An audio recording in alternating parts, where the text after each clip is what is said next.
Hello everyone, Brandy here with Falcon Healing Arts, where I help you and your family achieve holistic wellness naturally. And a lot of people come to me wanting to make really big changes, especially this time of year as we're moving out of winter. They may be wanting to shed their winter coat, lose some weight, release some unhealthy habits that have formed, and maybe even need a detox.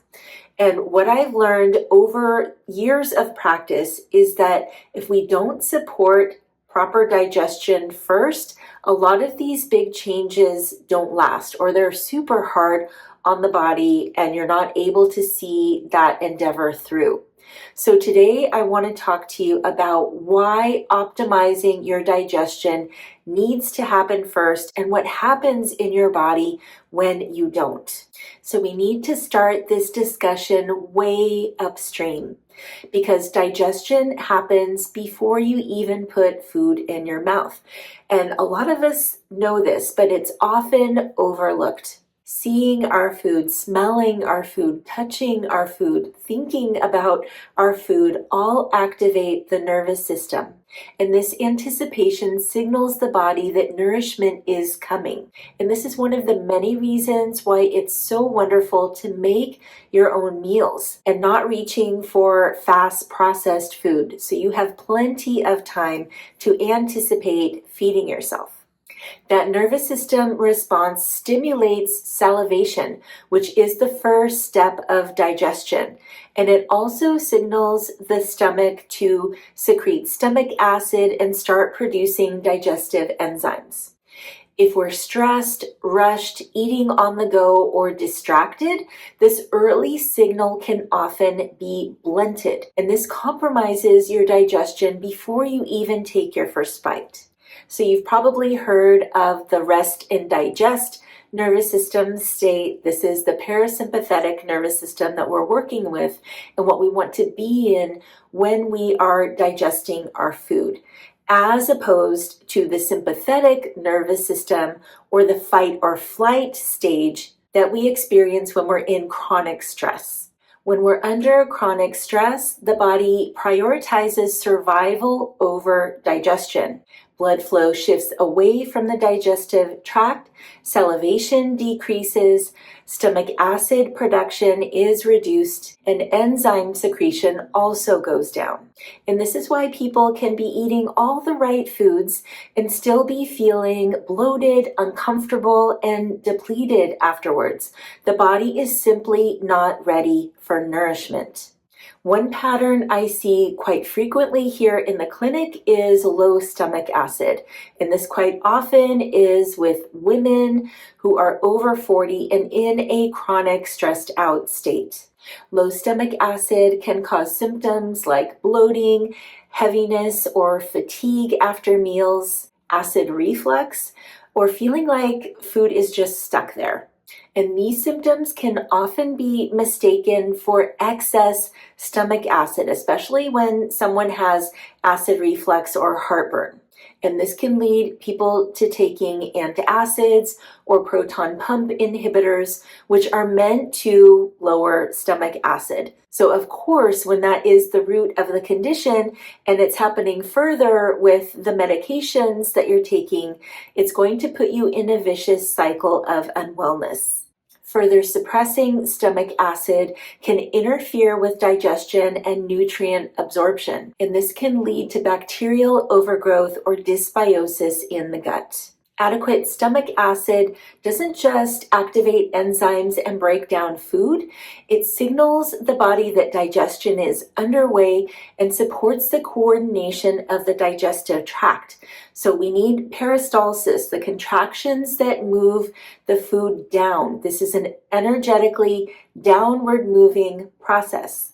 When digestion is weak or uncoordinated, you might experience what we call rebellious qi in Chinese medicine, and this is when the energy starts to come up, the acid comes up, the food may come up.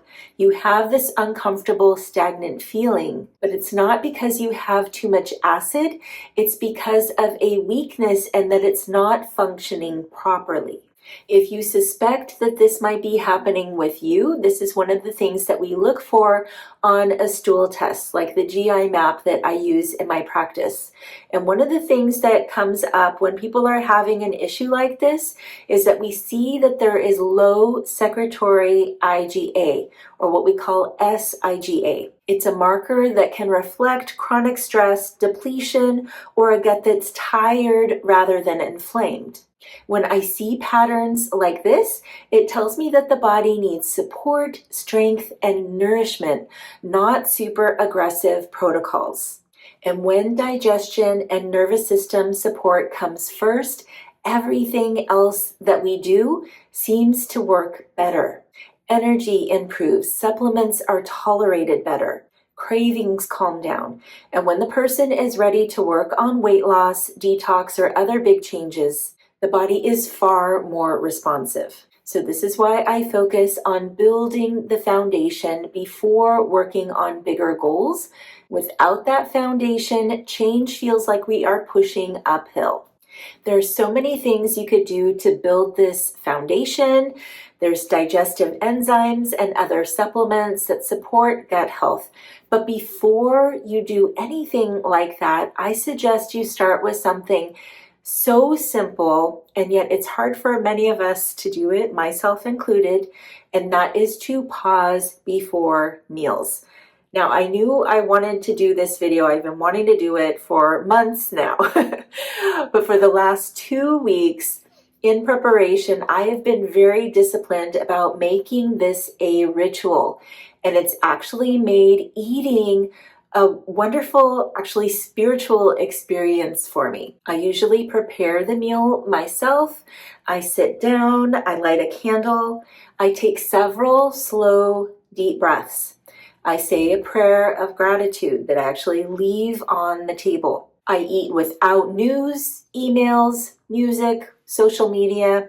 I eat in complete silence, focusing on chewing my food thoroughly, noticing how it feels in my belly, stopping when I'm full, and then I blow out the candle, again, maybe saying a few more words of gratitude.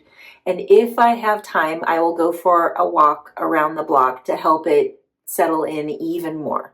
Again, it's so simple, but it gives my nervous system a reset. I've been digesting really well, and I notice that my body responds with way more ease. Friends, I hope this information helped you see the importance of optimizing digestion, working way upstream for one of the body's most important functions. And remember that this foundational piece needs to happen first before you make any big health changes, because the body may resist you when it is really wanting healing first.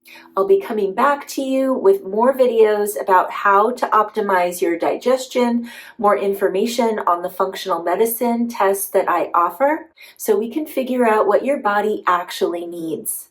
Make sure you're subscribed to this channel so you don't miss those videos. Let me know if you have any questions in the comments below. I would love to hear if you're making your own pre-meal ritual. Tell me about it there. Well wishes, friend. I look forward to connecting with you again soon.